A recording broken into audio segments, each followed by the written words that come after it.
This podcast is for informational purposes only and does not constitute legal, tax, investment, financial, or other advice.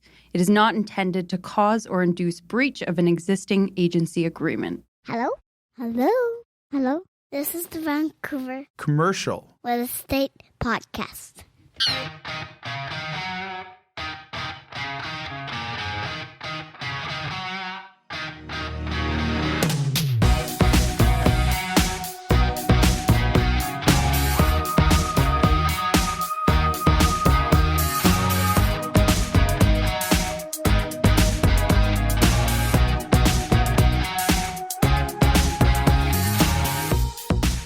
And welcome back to the Vancouver Commercial Real Estate Podcast. I'm Cory Wright.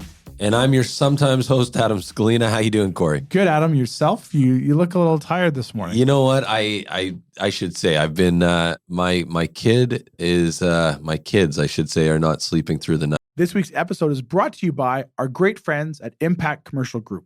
Really enjoy working with Impact Commercial. And we should say Al and his team can basically do anything when it comes to lending. Anything when it comes to under the commercial umbrella. You're building a building and development, we got you covered. You're buying land, we'll make that happen for you. You're investing in a property or multifamily building, check. Owner-occupiers looking to acquire their own space, double check. Anything commercial financing you need, Impact Commercial is your go-to. ImpactCommercial.ca. And we should say over 50 years of combined experience. So trust these guys. They're the right fit. Best in the business, in my opinion. Right. And now it's kind of compounded. But last night, I went to the Canucks game, and we were fortunate enough, we got invited to a box that, let's just say, I got home later than I typically get home. Yeah. Canucks won, which was huge. That's a celebration in That's itself. a celebration. Right? That's a plan the parade route. Exactly. And then I got woken up like almost instantly once I got home and got to sleep, which was later than I typically go to sleep. You know, I'm about an hour in and then I get woken up. So was it later getting home because the taxi driver had to stop off at Domino's? No, not that kind of, not that dangerous of a night. But it was a later night than, and then it was a morning as well. So, anyways, if the Canucks lost, I would understand. But the fact they won, you're allowed to go celebrate because it doesn't happen very often in the city right now. Unfortunately, almost I think as bad as it sounds, I think winning is almost like worse right now because if we just tank the season, we get Connor Bedard, we're all okay. Right.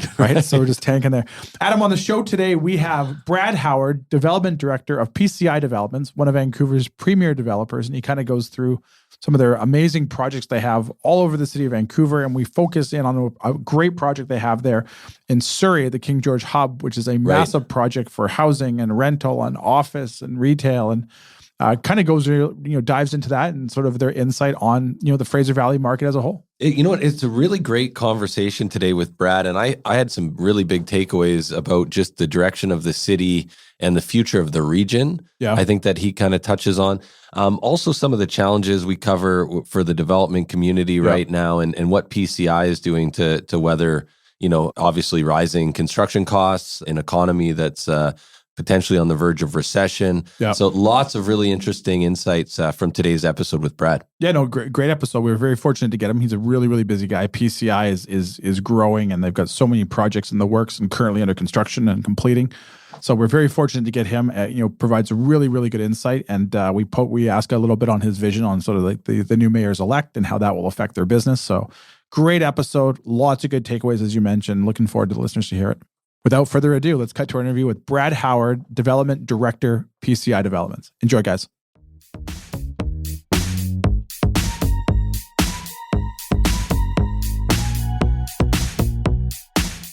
Okay, so we're here with Brad Howard, Director of Development at PCI Development. How you doing, Brad? Doing great, guys. Thanks for having me. Yeah, thanks a lot for taking the time today. Can you start maybe, Brad, by telling our listeners a little bit about yourself? Sure, yeah. I was born and raised on the North Shore. After high school, went right into post-secondary, BCIT, UBC, then went right into the workforce as a consultant back in 1999. I'm not sure how I started out as a consultant, but after about 6 years working in consulting, I decided I wanted to see what it was like to work for an owner. So I joined a pension fund / fund manager on their investment team for about a year and a half. And then in 2006, I moved over to PCI to work as a project manager. And aside from a short hiatus around 2010, I've been here ever since. And then personally, I still live on the North Shore. I've got a wife and 3 kids, coach soccer, baseball, do a bit of volunteering, just kind of try to stay out of trouble. That's about it. So you got lots of time on your hands, is what you're saying. Yeah. No. Why real estate, Brad?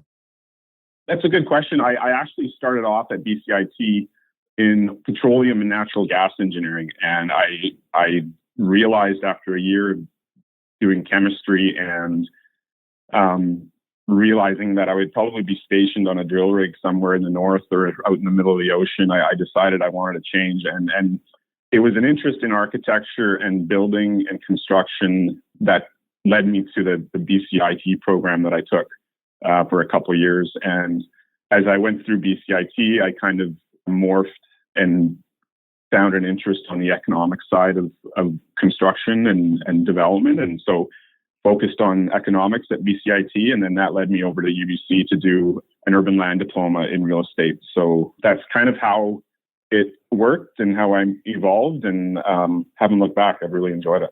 So Brad, PCI is one of the premier developers in the city. They've been around for a long time. Can you maybe let our listeners know a little bit more just about PCI and maybe the history of PCI for those who aren't aware? Sure. Yeah. So PCI, it's a privately owned real estate developer. We've been in business since 1982. Historically, we've been known as a merchant developer, which means we purchase land with the sole intention of creating value through redevelopment or repositioning of the property and then disposing it after that value has been created. We haven't specialized in any particular asset type. We've built retail, industrial, multifamily, office, mixed use, all of the above. And we've adjusted with market conditions as they happen and kind of go where the opportunities take us. More recently, we've started to retain ownership in some of our developments, which I think really reinforces alignment with the vision of our partners and ourselves. In terms of projects that some of your listeners might be familiar with that we've completed, Crossroads at Cambie and Broadway is one, Marine Gateway at Cambie and Marine in Vancouver, Infinity on Robson, where the Sport Check is, Glenwood Industrial Estates, which is a large industrial park in South Burnaby. Those are some of our past projects. And then some kind of active or upcoming projects that we're working on are King George Hub in Surrey, which I think we'll talk about. We're really excited about some work that we're doing on Great Northern Way in Vancouver. You might be familiar with the red pedal building at 565 Great Northern Way, right by the new Emily Carr School. Right. That was PCI. And we've got a lot more going on there, both on that block, but further east towards VCC Clark. We've got some properties in downtown Port Moody. We've got a site next to the Scott Road Skytrain station in Surrey. We're under construction on a large mixed-use tower at Broadway and Granville. And then we've got some other smaller sites in Vancouver, 41st and Cambie, 4th in Ontario. We've got 3 projects on the 3600 block of East Hastings in Vancouver. So those are a few that we've got currently ongoing.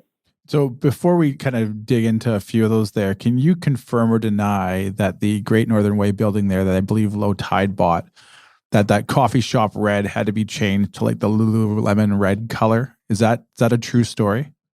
That's total fact, fiction. I cannot confirm that. I think that's just a rumor. All right, it's a rumor, but it's close. It's close. It's close to the Lululemon red. Okay, we'll leave it there. Brad, one of the projects we wanted to dig into, which is a very exciting project, and you touched on it there a little bit, was the King George Hub project, which has been years in the making. There's been a lot of attention on the Fraser Valley, especially the Surrey market.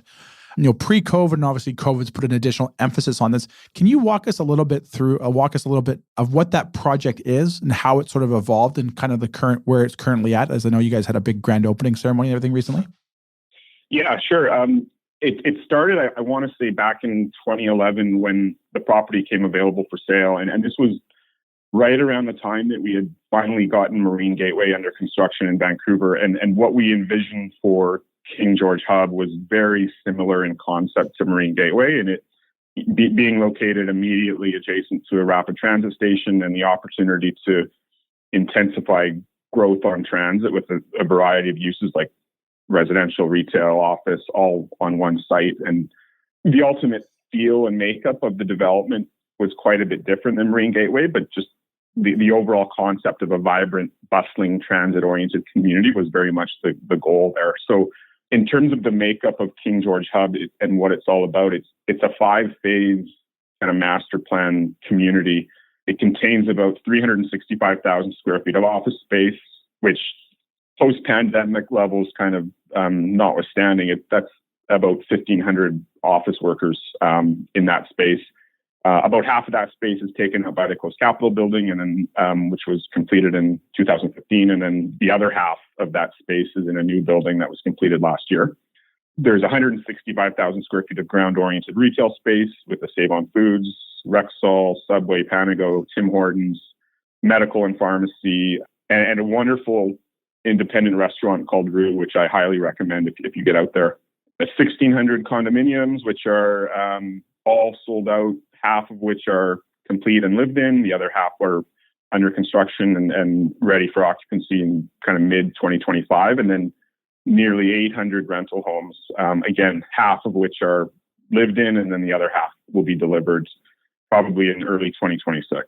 So you've obviously been very active in that marketplace and yourself probably with that development there. How have you seen things change over the past couple of years, mainly since like the COVID hit, and then all of a sudden, there was a big emphasis on livability, and I think employers were also worried about people coming back to the office and even potentially having maybe more like a hub and spoke type office model where there's more emphasis put on these like Surrey and Langley offices. Did you guys see an increase in interest and activity both on the living side of it, but also the commercial side? Over the past, say, year, since this COVID thing is sort of hopefully behind us, but the emphasis has been put more onto the Fraser Valley? I think it's anybody's guess right now what the future of office space looks like. The demand for it, how it's designed, how it's operated, it's really anybody's guess right now. I think the hybrid situation that most of us find ourselves in these days will be here to stay in some form. I think it was already heading that way pre-pandemic. And when COVID hit, we simply proved that it could work. So I think that hybrid kind of environment will continue to stay, which obviously curbs demand for space compared to pre-pandemic trends. But there's certainly a need and desire for people to be in the office at least some of the time. So it's not going to completely go away. In terms of the Fraser Valley itself, I'm going to qualify this. I am on the board of directors for the Downtown Surrey BIA. So I am obviously going to be biased towards Downtown Surrey. But aside from that, I truly believe the region needs a second downtown. It needs a second central business district. If you look at a map of the region, downtown Vancouver, it's on a peninsula located very extreme northwest corner of the region, and it doesn't make a ton of sense to continue focusing the region's office growth at that location. So downtown Surrey is much more central, has a very good transportation connections with Skytrain, South Fraser Perimeter Road, Highway 1, connections to the U.S. border. And with the extension of Skytrain to Surrey, or from Surrey to Langley, I think the future of office space in the Fraser Valley is in downtown Surrey.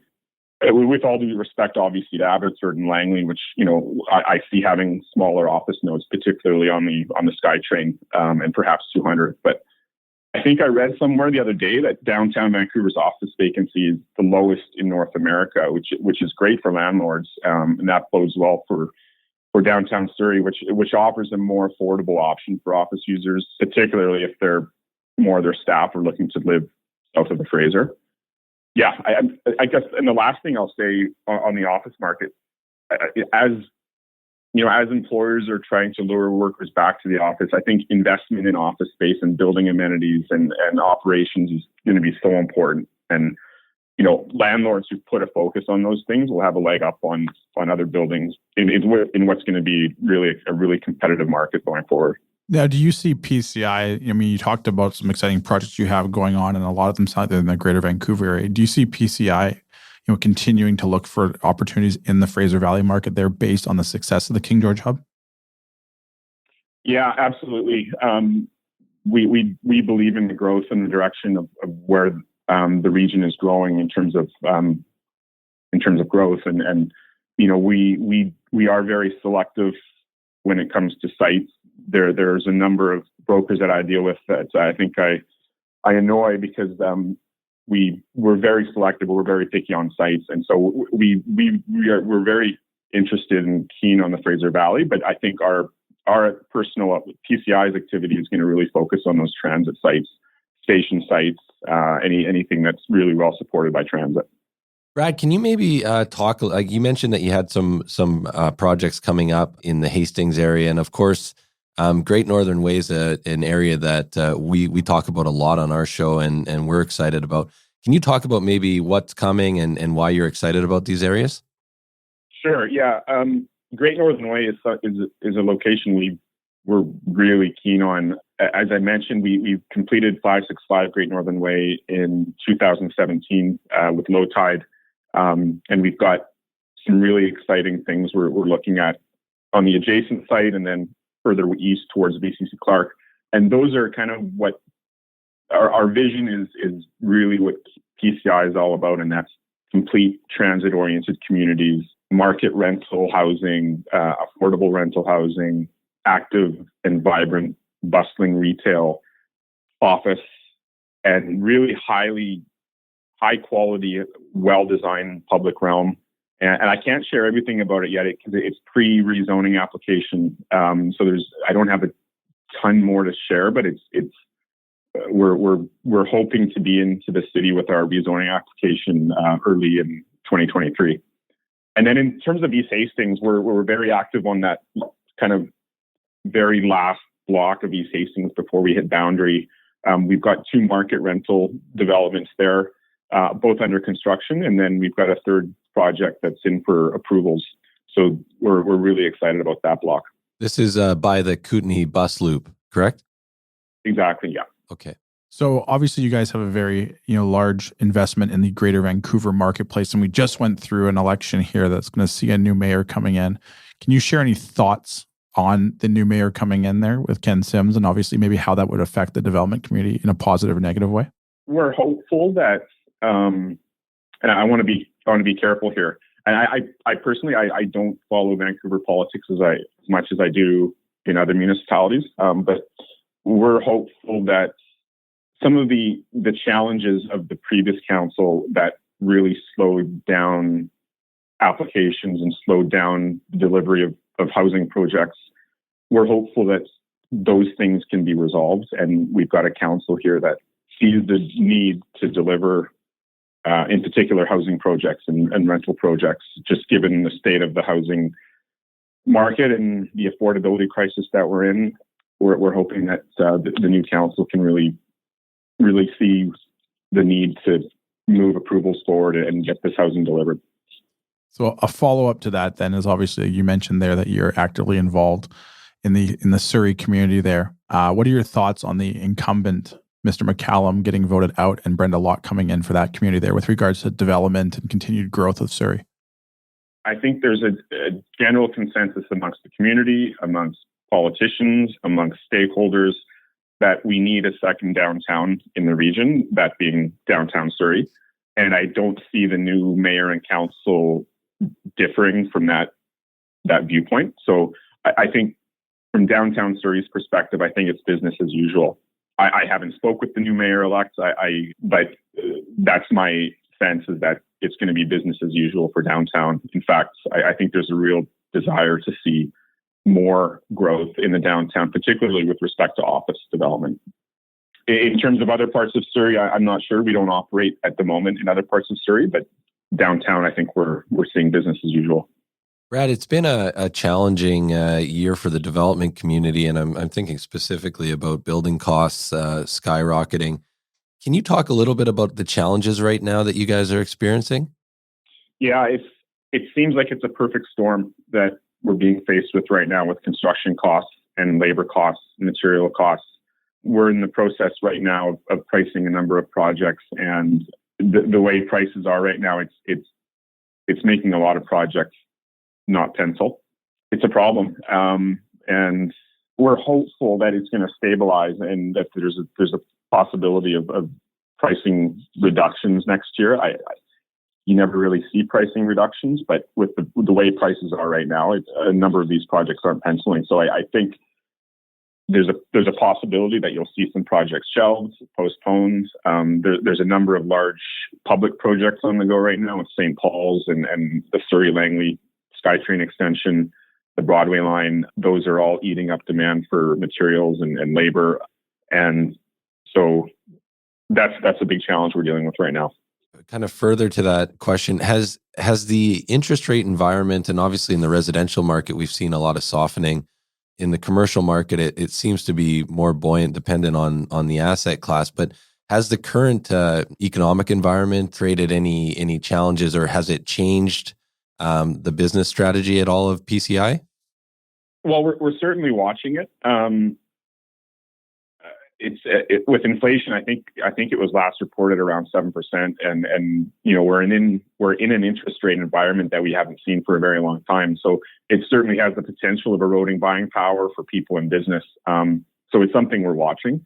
We currently don't have any projects that are exposed to the condo market, so the slowdown in the condo market hasn't really impacted us. The residential component of our projects is entirely made up of rental, which was a decision that we made several years ago, and we expect to see strong growth in, despite rent controls, which is another conversation. Right. But in terms of commercial space and office, we do have some standing inventory on the office that we're working through, but we're confident that we'll get through it just based on the strength of our real estate. Brad, you talked a little bit about some of the markets that you guys are in, like within Port Moody and Surrey and Vancouver there. What markets is PCI most excited about, and where do you see a lot of opportunities? As I mentioned, we're really focused on Metro Vancouver and urban locations within Metro Vancouver that are highly supported by transit. We're continuing to focus on those types of locations. City of Vancouver, Surrey, Burnaby. We've kicked tires in Victoria and other suburban markets, but going forward, I think you'll just see us doing most of our business where there's strong transit. But we're always looking at opportunities. So, maybe as a final question here, Brad, and more thinking about again the market here, the commercial market seems to be weathering the downturn a little bit better than the residential market. What do you think happens in commercial real estate? Any predictions or thoughts over the next maybe 1 to 3 years? I mean, it's a very broad question, but I think on the investment side, I personally think that, with where interest rates are and borrowing costs are going, that's going to push some investors to the sidelines and maybe perhaps curtail some of the crazy demand that we've seen for real estate. Cap rates may start inching up or have already started inching up, and that's going to happen across the board. But there's just so much demand for investment grade real estate that I don't think there's going to be a complete slowdown in transactions and values. Vancouver's economy has always been diverse, and I think that diversity is going to continue to drive growth. I think I saw somewhere that said that Vancouver is one of the top cities in North America for tech job growth, and we need to house all those people. So, there's just so much demand for real estate, both from an occupier perspective and an investor perspective. I just don't see a real slowdown. We lead the country in immigration. That's not going to change with, the federal government's targets. Unemployment remains very low. As I mentioned, there's such high demand for labor and materials. Tourism numbers are back to near pre-pandemic levels. Shipping container traffic is strong. I think the fundamentals are good, and we're hearing about a looming recession that's coming up, and we're certainly watching it. But I'm no economist. This looming recession to me, it almost seems like it's manufactured, to deal with inflation, and it's not being caused by poor economic fundamentals. It seems to be being manufactured to deal with the inflation, and so the economic fundamentals are otherwise there, notwithstanding Ukraine or other world issues. So. No, I agree with you on that. I think obviously the Feds, with the continued interest rate hikes to try to battle inflation both here north and south of the border, we're definitely going to get pushed into a recession of some sort. But I think the optimistic viewpoint on that will be that there could be a hockey stick recovery because it's not being driven by an economic crisis such as the bank meltdown in the States or the mortgage meltdown in the States or 9/11 or something like that. So I think optimistically the bounce back of it will probably be a lot greater and faster than maybe we've seen around some other events.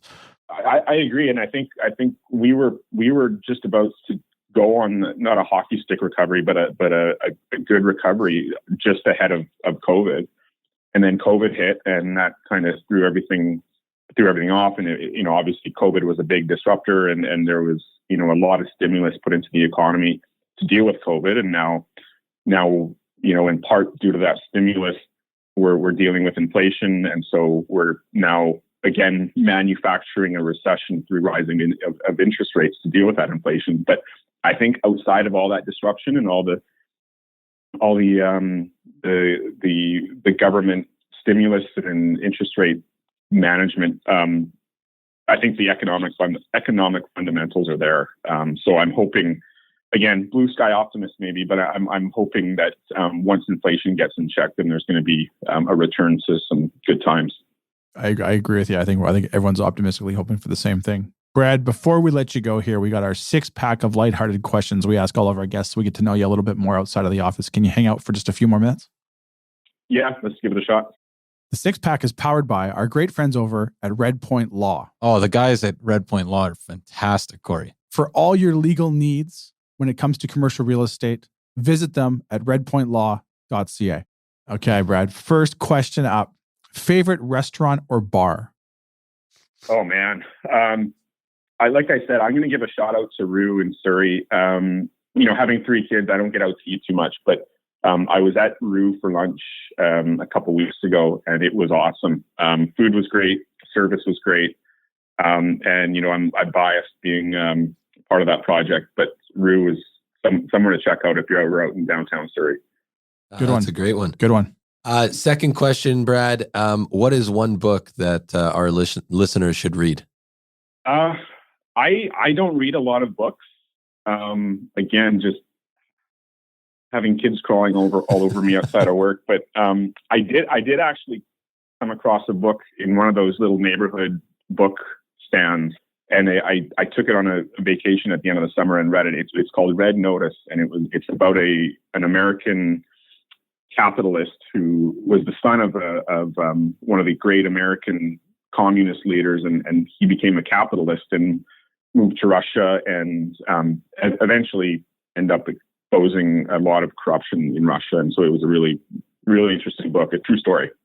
We had that book. It's been probably a little bit of time since then. Yeah, I think somebody sounds like a great book. Favorite band or musician? Oh man, favorite band. Oh, man. This is where we really get to know you here. So, like, favorite band or musician? Yeah, I'm gonna weasel my way out of this and say I like everything. I honestly do. Country, rock, rap, trance, if that's what they call it. Still, I like everything. I just don't like jazz. But what I've been kind of tuning into recently is I'm really back into that 80s rock bands, hair bands, Def Leppard, Guns N' Roses, Poison, Motley Crue. That's been on my playlist recently. All good ones. All good ones. Mm. What are you binge watching on Netflix or a movie recommendation? Oh man, this sounds bad. I don't have any control of my TV in our house. So, that doesn't sound bad. Everyone on this call today has kids. We all understand. I spent all morning watching VeggieTales. So I'll tell you, I've been watching a lot of baseball. But October baseball is awesome. I'm a baseball fan, and then just watching baseball playoffs in October and the World Series, that's it. When I get a chance to turn on the tube, I'll go to baseball highlights or watch a game. So you unfortunately find yourself on death row. You're allowed one meal before it's all said and done. What meal are you having? I think a big, juicy, fat steak with some mashed potatoes and veggies on the side. Any particular restaurant you're ordering that from? Who does a good steak in town? I don't know. I'm so out of touch. You got to go the Keg. The Keg's a good one. Let's do it. Okay, the Keg it is. One of the Keg. Last but not least, Brad, something that you've purchased recently for under $1,500 that's had a positive impact on your life. Yeah, this is an easy one. So like a lot of people in COVID, I purchased a COVID gym and put it into my carport at home. And I've been diligent about working out 2-3 days a week, 4 days a week with this COVID gym, squats, bench press, kettlebells, all that stuff. It's been awesome. I probably wouldn't have bought it if COVID didn't happen, but yeah, that's really changed my life for the better. And are you back at the office, or did you do a stint from work from home? Well, the first month of COVID, we were out of the office, but after that first month, I've been in every day. I like being in the office. I'm much more productive in the office. So personally, I'm in the office, but we're kind of on that hybrid office program where, you get 2 or 3 days a week to work from home. Yeah. Just whatever works for your personal situation is kind of what the PCI thing is. But the home gym is still being used, even with you at the office.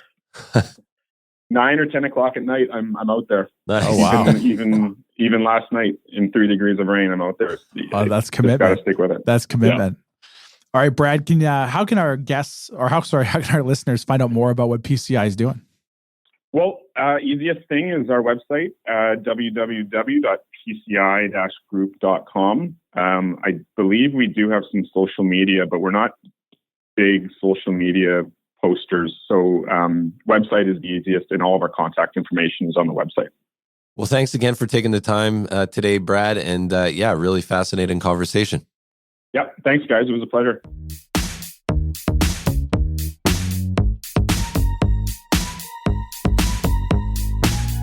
There you have it, folks. Our interview with Brad Howard, Development Director, PCI Developments. A lot of great takeaways. A chat with Brad, and I immediately want to go invest in Surrey. Yeah, no, well, the thing too is, that project they have out there that we sort of talked there about, the King George Hub, is a massive project. For those who haven't seen it, if you're in that area, go check it out. And I think one thing too that he emphasizes quite a bit, that PCI's vision and focus is always sort of like transit oriented. And they've done a spectacular job, whether it's down at Marine Gateway down there, the King George Hub. They've got some projects on the West Broadway corridor coming up. That plan's now been adopted. They talk about Great Northern Way and the VCC Clark Skytrain. So a very, very, very, very focused approach to development, and they've done a great job with some spectacular projects. No, for sure. And I love the comment too that geographically downtown Vancouver just doesn't make sense in a lot of ways, right? Yeah. And a lot of people pushing for a second kind of downtown region, which is great. So yeah, fantastic conversation with Brad. Cory, what's going on in your world right now? To be honest with you, we've managed to weather the storm still, I'll say, even as interest rates, tick up again. This past month, 50 basis points in Canada, down south, 75 basis points. We have another meeting coming up on December 7th. So, I think you're in for another. Just in time for Christmas. Yeah. Merry Christmas. You can't pay your mortgage. So, another hike is probably coming, but overall we always suffer from a lack of inventory like we talk about. That has been consistent this whole time. Good assets have still, generated a lot of interest. And to give you an example, there was a great asset that came for sale in Kelowna. It was a retail plaza, good retail plaza. I believe it was over an acre, maybe it was 2 acres, anchored by Starbucks. I heard about this. 6 offers. 6 offers. 6 offers, and we're talking. Did you guys have that? No, it wasn't our listing. It was a listing by another brokerage there, but they did a great job promoting it. I think our office had maybe 1 offer in. Potentially there was going to be more, but I think the amount of interest they had scared off some buyers. But we're talking about an asset over $8 million. Wow. Right. So I'm under the impression that those 6 offers were, either at ask or over ask, but great asset. Lots of money on the sidelines, sitting waiting to come in, and that's just a great opportunity there. When an asset like that does come for sale, even in these markets, there's a lineup of buyers. Right. So we've been very fortunate like that from the commercial real estate side. Are you seeing like the buyers that you guys are working with right now? Is it more kind of institutional money, or is it more kind of mom and pop investors? Or the mom and pop and the owner occupiers, they're the ones that have been hit the hardest, just because they're not immune to the interest rates versus some of these larger institutional type buyers, high net worth individuals that might have the financial capability of closing with cash, riding out the storm, and then bringing in a mortgage a year later. That those are the buyers that are definitely are much more active in this market. I think it's fair to say everyone's looking for a deal. So the optimism right now, as interest rates rise, people might have to sell, but those people have been very few and far between from what we've seen out there. So that's kept the pricing relatively close to where it was. Obviously, it has pulled off. Some assets classes have been hit harder than others, but overall, you haven't seen a mass dump of inventory hit the market, and you haven't seen things go from like a 3 cap to like a 7 cap where people are running in there. They've inched up, no doubt. But like I said, overall, the market has been very, very steady, and it's sort of really, really held its numbers overall. Just thinking about right now, because like legitimately winter is coming. Yeah. And we're now in November, getting to a slower moment in the cycle, typically in the year. What are your thoughts for the balance of the year? Is it more of the same? Well, I think if good inventory comes available, there's a lot of people who are looking for that. So I think that will keep it consistent. But as we do head into the holiday season, naturally it does slow down. The last year kind of bucked that trend with interest rates as low as they were. But I think heading to the holiday season, it typically will slow down. January, it's typically a slow month. February, it starts to pick up. Depending on what economists you listen to, some of them are hoping like spring time-ish, you might start to see interest rates kind of pull off a little bit. If we get pushed into a recession, which is the direction it looks like we are going, maybe they pull off a little bit faster than we think of that. Some economists think that they're going to hold steady for 2023. So I think next year is really determined around that. But again, talking about that Kelowna asset, good assets, there's a lineup of buyers waiting for it in BC, and we're very lucky that way. So I think regardless to where things go, good product will sell. And this is really just a blip on the radar. Demand is so high. Brad talks about immigration and all of that stuff. Supply and demand issues will probably outlive us. So it's all going to come back right now. If you can find the good opportunity and you have the financial resources to take it, get it. Because I think fast forward a year from now, you could be the smartest guy in the room. And the fundamentals are there, right? 100%. Cory, if anyone wants to talk about that or anything else, how can they get in touch? They can reach us at our Vancouver office at 604-428-5255. Let us know what you're looking for. We'll put you in touch with the best broker for your asset class within the province. They can drop me an email, Cory@williamwright.ca. Lastly, they can visit our website, williamwright.ca, and sign up for the latest and greatest news. Fantastic. Well, thanks for listening, guys, and we'll be back next week with another great episode. Thanks, guys. Take care. Subscribe today.